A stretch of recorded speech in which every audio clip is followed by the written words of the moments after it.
ओम शांति। महान आत्माओं की धरा पर उपस्थिति परम कल्याणकारी होती है। जो बहुत पवित्र हैं, जिनके पास स्पिरिचुअल पावर है, उनका जीवन तो इस संसार के लिए वरदान होता है, परंतु उनकी महानताओं को सभी लोग नहीं पहचान पाते। लेकिन वो व्यक्ति बहुत बोल्ड, बहुत हिम्मत वाले, पीछे न हटने वाले होते हैं। जिस मिशन को लेकर चल दिए, उन्हें विश्वास हो गया यही सत्य कार्य है, परमात्मा कार्य है, उससे वो पीछे नहीं हटते। ऐसे ही थे ब्रह्मा बाबा हमारे। उनकी आयु तो काफी बड़ी थी, शरीर ही 93 इयर्स की आयु में छोड़ा। समझ सकते हैं सभी 80 साल के बाद मनुष्य में बुजुर्गपन के संस्कार आने लगते हैं, 70 साल के बाद आने लगते हैं, किसी में 60 साल के बाद ही आने लगते हैं। लेकिन बाबा के सामने जब बच्चे आते थे तो बाबा उनके साथ बिल्कुल बच्चे बन जाते थे, भूल जाते थे कि मैं बुजुर्ग हो गया हूँ। उन्हें अपना बचपन बिल्कुल स्पष्ट सामने आ जाता था और बच्चों को बहुत प्यार देते थे, उमंग उत्साह बढ़ाते थे, उन्हें योग्य बनाने की प्रेरणाएं देते थे। इसलिए बच्चे तो बाबा से जैसे चिपके ही रहते थे। टोली बाबा खिलाते थे, टोली वाला स्वीट मिठाई जो प्रसाद के रूप में यहाँ से मिलती थी। बच्चे बहुत आकर्षित होते थे उससे, क्योंकि खिलाने वाला यदि प्यार का सागर हो, खिलाने वाले की भावनाएं यदि बहुत महान हो, तो वो हल्की मिठाई भी बहुत मिठास भरने वाली हो जाती है। बुजुर्ग बाबा के सामने आते थे, बाबा बुजुर्ग बन जाते थे ही बुजुर्ग, लेकिन उनका स्वरूप जागृत होता था। मुझे याद आ गई एक बात, एक 80 साल का व्यक्ति बाबा के पास आया मिलने, पार्टियों में आते ही थे। बाबा ने उसको जैसे ही कहा, बोलो बच्चे कैसे हो, हेल्थ ठीक है, उसकी आंखों में आंसू आ गए। लोगों ने उससे पूछा क्यों आंसू आए प्यार के? कहा बहुत सालों के बाद किसी ने मुझे बच्चा कहा होगा, मैं ही दूसरों को बच्चा कहता हूँ। तो बाबा के सामने तो सभी बच्चे थे, बहुत प्यार देते थे बाबा, विशेषकर क्योंकि बाबा ने मातृ शक्ति को बहुत महत्व दिया था और वे जानते थे कि यदि मातृ शक्ति को महान बना दिया जाए तो घर घर स्वर्ग बन जाएगा, हमारा देश स्वर्णिम देश बन जाएगा। बड़ी सूक्ष्म गति है, घर घर में शांति हो, प्रेम हो, खुशियां हो, तो वहाँ सफलता होती है। और एक घर से यदि दूसरे घरों में ऐसी ही कलम लगने लगे और घर घर ऐसा सुंदर मंदिर बन जाए तो देश में प्रगति बहुत होती है। क्योंकि मनुष्य के मन की निगेटिविटी, उसकी ईर्ष्या, द्वेष, नफरत, उसके मनोविकार उसकी योग्यताओं को कम करते हैं, धन को कम करते हैं और देश का पतन होने लगता है। तो बाबा के पास तो कन्याओं की तो एक पूरी सेना रहती थी, 200-250। बाबा हरेक की योग्यताओं को देखकर उन्हें और योग्य बनाते थे। और एक विशेष बात बाबा में थी, बाबा कहा करते थे कि कोई कैसा भी है जिसको तुम अच्छा नहीं मानते, पर बाबा जानता है उसमें भी कोई क्वालिटीज हैं, कोई योग्यताएं उसमें भी हैं। बाबा उन योग्यताओं को जागृत कर देते थे। यहाँ तक कि जिसको लोग बिल्कुल निर्गुण मानते थे, बेगुना, बैंगन खा करते थे हंसी में, उनको भी बाबा कहीं ना कहीं सेवाओं में लगाकर योग्य बना देते थे, उनका भाग्य निर्माण करा देते थे। और इस कारण वो सब भाई बहनें बाबा को बहुत प्यार करते थे। वो दिल से कहते थे हम तो कुछ भी नहीं थे, बाबा ने हमको क्या से क्या बना दिया। अनेक कन्याओं माताओं को बाबा ने योग्य बनाया। जो बोलना नहीं जानते थे उन्हें स्पीकर बनाया, जो घूंघट में रहती थी उन्हें शिव शक्ति बना दिया, उन्हें ऐसा बना दिया कि वो दूसरों को दृष्टि देकर उनका कल्याण कर सके। जिनको ज्ञान देना नहीं आता था उनमें ऐसा बल भरा कि वो सबको ज्ञान देने लगे। कितने स्पीकर तैयार कर दिए, आध्यात्मिक प्रदर्शनियां लगा करती थी, समझाने वाले कम होते थे, आने वाले हजारों लोग रोज।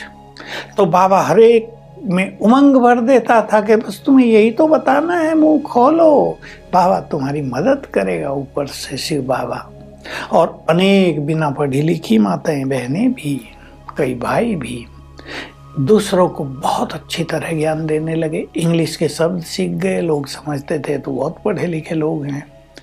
बाबा ने एजुकेशन भी बहुत सरल शब्दों में दी, बुद्धि का विकास करा दिया ना। और देखिए, पढ़ाई का लक्ष्य होता है बुद्धि का विकास कर देना।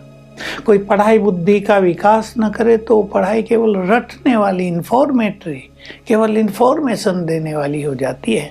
बाबा ने इस अलौकिक विद्या को बुद्धि का विकास करने वाली विद्या बना दिया, पढ़ाई बना दिया। तो बहुत बड़ी क्वालिटी थी, अयोग्य व्यक्ति को योग्य बना देना।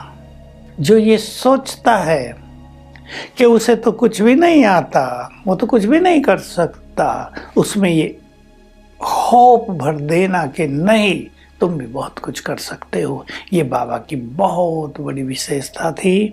लोग निराश होकर आते थे, आशाओं के दीप जगा कर जाते थे। लोग दुख लेकर आते थे, दुख को वहीं भूल कर सुखों का मार्ग लेकर चले जाते थे। बाबा से दृष्टि लेते थे, अनेकों के बोझ उतर जाते थे। हम चर्चा कराए हैं, महान तपस्वी थे वे। उनकी तपस्या की तो सचमुच जिन्होंने देखा वो उनकी चर्चा करते हैं कि बाबा कैसे तपस्वी बन गए थे। तो बाबा सचमुच केवल एक धर्मपिता के रूप में नहीं, बल्कि एक अलौकिक पिता के रूप में भी सबको पालना देते रहे थे।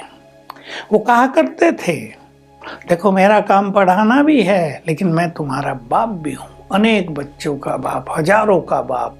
मुझे तुम सबको पालना भी देनी है। इसलिए कभी कोई गलती भी कर देते थे, गलती तो होती है। किसी के घर में 2 ही बच्चे हों, वो एक ही बच्चा वो भी गलती कर लेता है। बाबा के पास तो हजारों उसकी अलौकिक संतान गलती कर देते थे, और बाबा के पास डरते डरते आते भी थे। अब 2 स्वरूप बाबा के दिखाई देते थे। कुछ गलतियों में बाबा आने वाले व्यक्ति को बहुत हल्का कर देता था।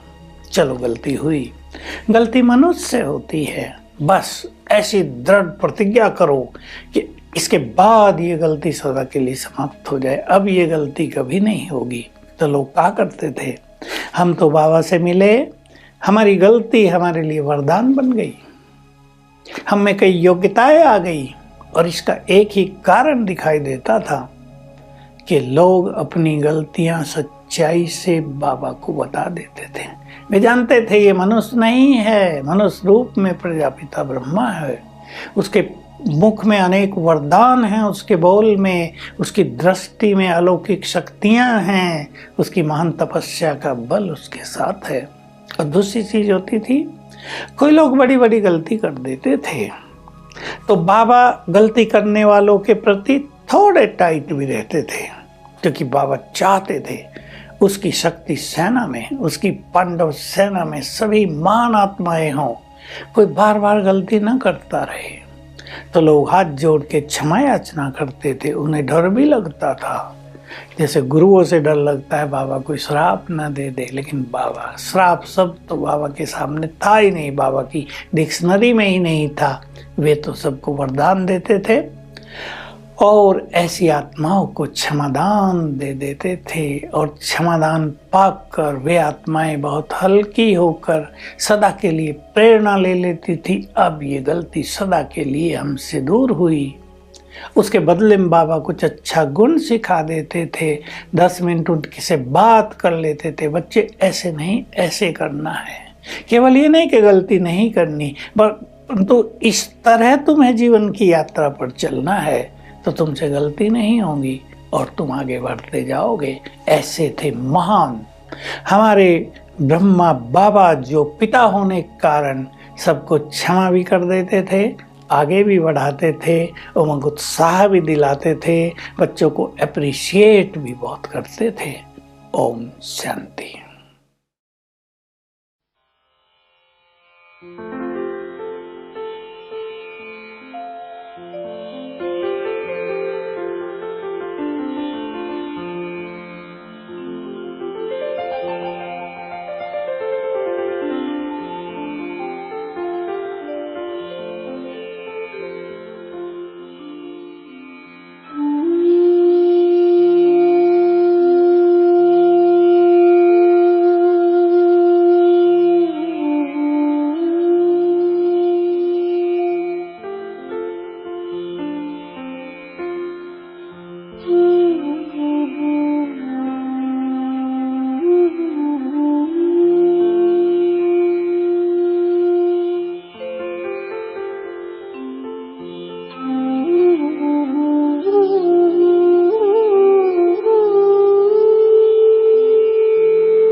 है।